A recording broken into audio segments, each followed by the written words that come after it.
Our favorite spherical hero has a brand new adventure, this time in the 3rd dimension. It's been a while since he's done something other than scrolling on the side. Unsurprisingly, it's a lot of fun, so here's a very quick video looking at a few Easter eggs and fun facts in Kirby and the Forgotten Land. Also, there will be spoilers. First off, as you jump into the game and make your way from the arrival point, slow down and listen to the wilderness. The birds are actually chirping to the tune of the main theme. For reference, here are the birds and the main theme back to back.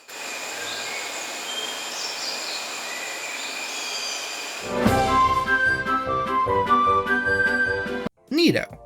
Next, this game's defining feature is the mouthful mode, where Kirby can inhale objects that are a bit too big to consume, letting him then wear them and use their attributes like some kind of body horror version of Cappy.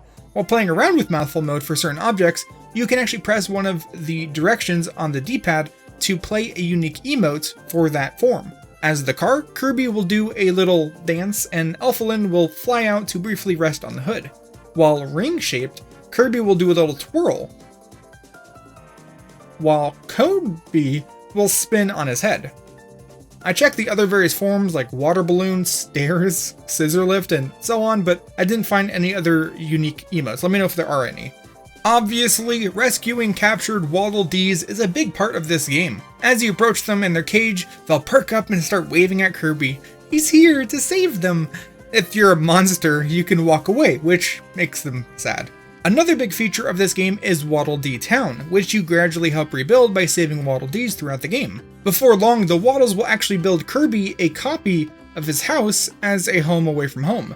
This will get filled with various photographs as you either achieve certain things or complete stuff. A fun little detail here is that if you use an ability with a fire effect, you can actually light the fireplace, which gives you a coin the first time you do it.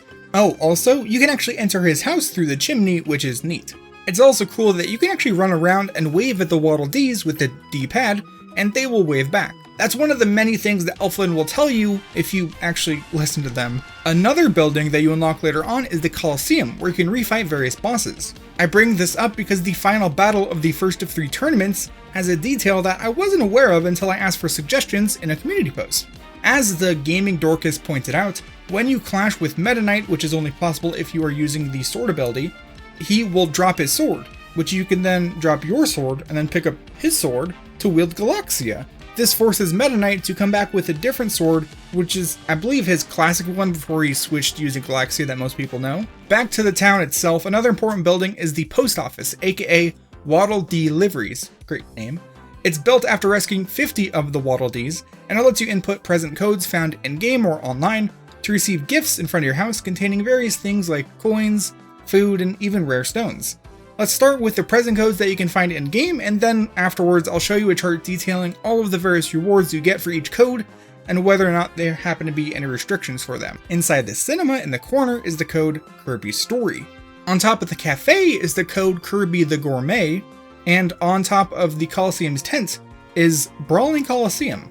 Later, after you reach the credits, you can find Thank You Meta Knight on the wall below the Noble Warrior. Apparently he's been protecting the town ever since showing up, which is really cool. The last one you'll probably find is Thank You Kirby, written on the backside of the golden Kirby statue, which is added to the town after finding and rescuing every single Waddle Dee in the game. Outside the game, there's been some codes shared via Twitter. I believe one is reward for a sort of My Nintendo treasure hunt, and so on. You can redeem these codes whether or not you've actually found them yourself, but either way, they are one-time use, so keep that in mind. Since some may be added in the future, and this information may become outdated, check out the Nintendo Life article in the description for a more up-to-date list. For some ability stuff, if you charge the hammer but never let go of the B button, it'll eventually burn out, crumbling to just the handle. This actually reduces the swing's damage, but the hammerhead comes back right after, so it's not that big of a deal. It does look weird, and I checked, this actually works on all 4 hammer evolutions, even the plastic and stone ones. The sleep ability also is interesting. It's a bit lackluster. Its evolution, Deep Sleep, which you can get the blueprint for later in the game, is one of the better ones. Using it takes about 10 seconds, but when Kirby awakes, he'll get one of 3 buffs at random. Double health, extra damage, or extra speed, all the buffs you could buy from the item shop. While it's unlikely, this can actually give you all 3 buffs, which don't count down in town. Also, it's free, so it's really worth doing every time you want to buff up rather than spending coins. In the snowy region, the Battle of Blizzard Bridge stands out as a sort of special level, as it's your first opportunity to go through a boss rush before unlocking the Coliseum. It turns out that there is actually a secret alternate route through this level that I only learned about after having 100% the entire game. Heading around to the left is a Maxim Tomato needed for one of the secret missions, but you can just ignore that. Instead, jump up and hover your way up the footholds until you end up near the top of the bridge. Now hop through the window and you'll find a warp star to take you to the very first fight. This, like the rest of the fights on this upper route, are harder versions of the fights down below because there are 2 bosses for each fight rather than 1. Though at the end, when you would usually fight 2 Frosties, you'll fight 3, and there's also some cannons to watch out for. Important note, while doing this route, you can still access the various side rooms, which is nice. Oh, and at the end, you'll get even more coins and goodies for being good at the game, I guess. Of course, if Hal is forced to name stuff, they're not going to pass up an opportunity to self-promote. No way that they're going to get popular in Kirby alone, so I don't blame them. I mention that because there are 3 major companies, locations, named in-game, visible via their figurines, all next to each other in the collection. There's Holine Corps, Alivel Holding Company, and Lytron Works Company. H-A-L. Sneaky. Next, a staple of Kirby games is the coveted, secret, fantastical Hal Rooms. This game, as far as I'm aware, has 3 of them. The first can be found in the Rocky Rollin' Road level in Natural Plains. You'll want to make your way to the very end of the level with the ranger ability in hand. If you get up onto this tree, you can then shoot out at the upper target, which will spawn a very long staircase of blocks. Carefully following this up will bring you to a roof that you normally would never be able to access.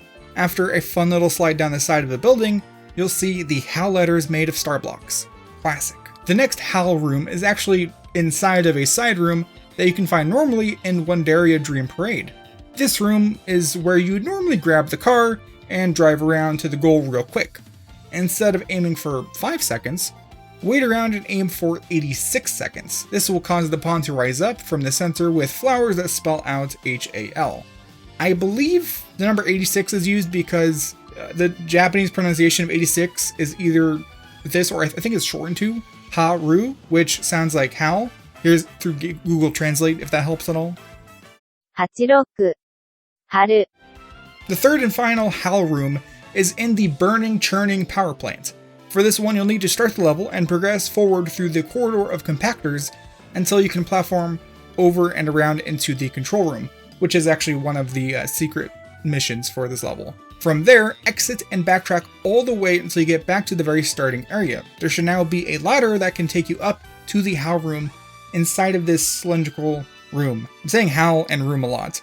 You can use an ability to destroy the crates, revealing the letters, which will then spawn a vending machine that you can use to destroy the blocks, which spawns all of your little goodies. Oh, also, like most, if not all prior Kirby games with a bunch of worlds, the first letter, sort of each world spells out New World. That said, let's wrap things up here and keep it short. Let me know your favorite detail about this game in the comments below, as well as any Easter eggs I probably missed. Thank you for watching. Big thanks to my channel members for their support, and a Planet Popstar sized thanks to Captain Crayfish for being a super fan. If you enjoyed this video, why not leave a like, maybe subscribe, and also check out some of my other Kirby videos. I don't have many, but I got some, and you might like them. Either way, that's it for this one. I'll see you in the next one. Goodbye.